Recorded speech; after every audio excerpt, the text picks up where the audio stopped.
5 বছরে কত কোটি টাকা পেয়েছিলেন? আমি বছরে 5 কোটি করে 25 কোটি পাওয়ার কথা, কিন্তু করোনার জন্য 10 কোটি টাকা আমরা পিএম রিলিফ ফান্ডে জমা দেই।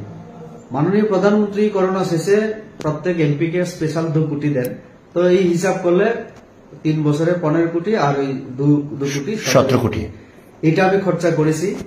একটা কথা বলে রাখি, আমার পূর্বে যিনি এমপি ছিলেন জিতেন চৌধুরী মহোদয় আর বাজুবন রিয়াং মহোদয়, ওনাদের ফান্ড খরচা করতে পারেনি নানান কারণে।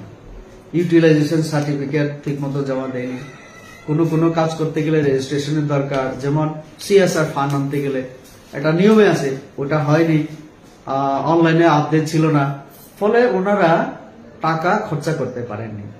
সেই টাকাও আমি কিছু পেয়েছি, সেটাও আমি খরচা করেছি। তো এইভাবে 59 জেলায় আমি 7 কোটি বেশি হবে, 7 কোটির বেশি আমি এখানেও দিয়েছি।